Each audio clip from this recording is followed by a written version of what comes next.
क्या आप भी उन लोगों में से हैं जो मानते हैं कि इस देश में मीडिया ईमानदार नहीं है?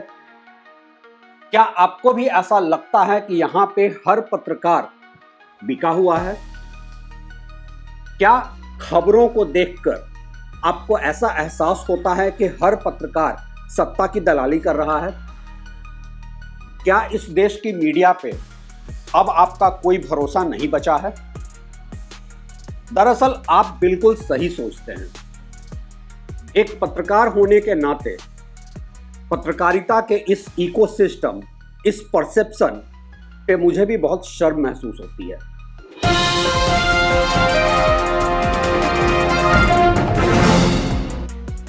नमस्कार, मैं हूं रवि सिन्हा और आप देख रहे हैं ट्रैक टू मीडिया।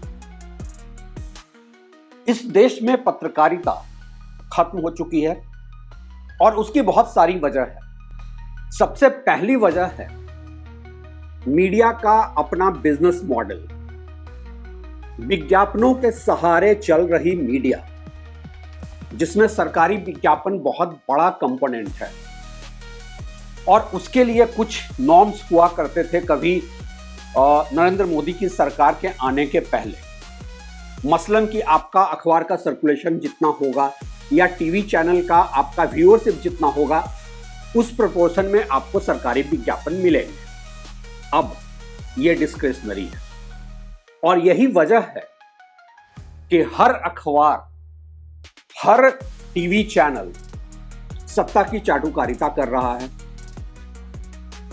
वैकल्पिक मीडिया भी जब खड़ी हुई, और आज का मेरा मुद्दा वही है, वैकल्पिक मीडिया जब खड़ी हुई इंटरनेट के आने के बाद, यूट्यूब चैनल्स क्रिएट होने के बाद, तो ऐसा लगा, एक बार की ऐसा लगने लगा कि शायद इस देश में पत्रकारिता का एक नया ट्रेंड आएगा। लेकिन हाल के दिनों में ऐसा देखा गया कि जो यूट्यूब की दुनिया में सक्सेसफुल हो जाते हैं, जिनके पास व्यूअरशिप हो जाता है, वो सत्ता के गलियारे में एक लंच, एक डिनर करने के बाद अपनी डील कर लेते हैं। अचानक से उनके पूरे यूट्यूब चैनल सत्ता और सत्ता के कुछ चुनिंदा कॉर्पोरेट्स की भाषा में बात करने लगते हैं। कुछ लोग तो वापस जाकर उन्हीं कॉर्पोरेट्स के टीवी चैनल में भी को भी ज्वाइन कर लेते हैं। और यहीं पे एक पत्रकार होने के नाते मुझे एक डर सा लगता है, और वो डर मुझे इसलिए नहीं लगता है कि मेरे ऊपर झूठे मुकदमे हो जाएंगे या कहीं कोई मेरे साथ हादसा हो जाएगा। पत्रकारिता में हम आते हैं तो उन सब की सोच कर आते हैं, उन सब के लिए हम मेंटली प्रिपेयर्ड होते हैं। मसलन मेरे ऊपर भी कई झूठे मुकदमे हैं, लेकिन मैंने समझौता नहीं किया है। लेकिन मेरा डर उन सब चीजों को लेकर नहीं है। डरता हूं कि कहीं, और यह बात मैं अक्सर मजाक में मीडिया के दोस्तों के बीच में बोलता हूं, कि मेरा सबसे बड़ा डर यह है, जब मैं देखता हूं कि सक्सेसफुल पत्रकार जो वैकल्पिक मीडिया में काम कर रहे थे, जिनके पास अच्छा व्यूअरशिप था, अचानक इतना बड़ा ऑफर आ जाता है कि उनका ईमान डोल जाता है। और यहीं पे मैं डरता हूं क्योंकि ऐसा नहीं है कि मेरे पास बिकने के ऑफर्स नहीं आए। रियल एस्टेट बिल्डर लॉबी की तरफ से 25-50 लाख वाले ऑफर मुझे कई बार आए। कई लोगों को तो मैंने एक्सपोज भी कर दिया उसी प्रोसेस में। लेकिन मेरा एक डर होता है कि कहीं ऐसा बड़ा ऑफर ना आ जाए कि मेरा ईमान डोल जाए। मैं जितना खुद को जानता हूं, आज तक मैंने कभी समझौता तो नहीं किया है, लेकिन जब अपने आसपास पूरे इकोसिस्टम को समझौता करते देखता हूं तो वो डर बना रहता है, कहीं कोई बहुत बड़ा ऑफर ना आ जाए और मेरा ईमान ना बिक जाए। इस देश में वैकल्पिक मीडिया अभी अपने बहुत नासेंट स्टेज में है। इस देश में वैकल्पिक मीडिया ट्रेडिशनल मीडिया से, लीगेसी मीडिया से ज्यादा क्रेडिबल तो हो गया है, लेकिन नॉन सीरियस प्लेयर्स भी बहुत हैं। सीरियस प्लेयर्स में बहुत सारे ऐसे हैं जो मेन स्ट्रीम मीडिया में जगह नहीं मिल पाई, या इस सरकार के आने के बाद उन्हें बाहर का रास्ता दिखा दिया गया, तो वो वैकल्पिक मीडिया में तब तक हैं जब तक उनको लीगेसी मीडिया में दोबारा से जगह न मिल जाए।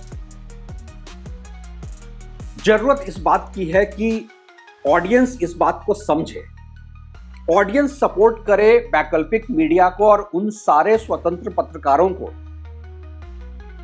जिनके ऊपर आपको लगता है कि वो एक क्रेडिबल वॉइस है। हालांकि ऐसे लोग बहुत कम हैं। सच तो ये है, जिस तरह से लिगेसी मीडिया, जिसको गोदी मीडिया भी कहते हैं, सत्ता की दलाली चाटुकारिता में मस्त है, वैकल्पिक मीडिया के नाम पर कुछ लोग विपक्ष को एक गलत परसेप्शन क्रिएट करने में मदद कर रहे हैं। हर चुनाव के पहले वो ऐसा माहौल बनाने की कोशिश करते हैं मानो कि कांग्रेस, खासकर कि कांग्रेस जीत कर आ रही है। और कई बार ऐसा हुआ है कि उनका असेसमेंट बिल्कुल गलत है। तो एक तरफ लिगेसी मीडिया हर दिन सरकार बचाती है, तो ये वैकल्पिक मीडिया हर दिन सरकार गिराती है। वैसे मीडिया के चाहने से सरकार का बनना, बचना या गिरना संभव नहीं होता है। एक ऑडियंस के तौर पे आपको न्यूट्रल वॉइसेज को पहचानने की जरूरत है। जरूरत इस बात की है कि आप पहचाने वो कौन लोग हैं जो सच की भाषा बोल रहे हैं, फैक्ट एंड फिगर के साथ बोल रहे हैं, न कि किसी एक खेमे के दलाल की तरह। मैं हमेशा कहता हूं और आज एक बार फिर से आप लोगों के सामने कह रहा हूं कि एक मीडिया कर्मी होने के नाते मीडिया के इकोसिस्टम पे जितनी शर्मिंदगी होती है, उतना ही डरता भी हूं बदल रहे इकोसिस्टम से। ट्रैक टू मीडिया एक इसी तरह का वैकल्पिक मीडिया है और इतने दशकों तक लिगेसी मीडिया में काम कर चुका हूं, कई टीवी चैनल्स में काम कर चुका हूं और उसके बाद आज मैं वैकल्पिक मीडिया के साथ इसलिए खड़ा हूं कि यहां पे मैं अपनी बात कह सकता हूं, यहां पे मैं खुलकर आप लोगों के साथ संवाद कर सकता हूं। नहीं तो बड़े टीवी चैनल्स में आपको एक एडिटोरियल पॉलिसी दे दी जाती है, आपको कुछ बोलने के पहले आपकी स्क्रिप्ट चेक कर ली जाती है कि कुछ गलत तो नहीं बोल रहे हैं, उनके अनुसार चीजें जानी चाहिए। तो इसीलिए ये एक वैकल्पिक मीडिया है। ट्रैक टू मीडिया को आप लोगों के सपोर्ट की भी जरूरत है। ज्यादा से ज्यादा लोग इसको सब्सक्राइब करें और अपने लोगों के बीच में लाइक और शेयर करें। थैंक्स।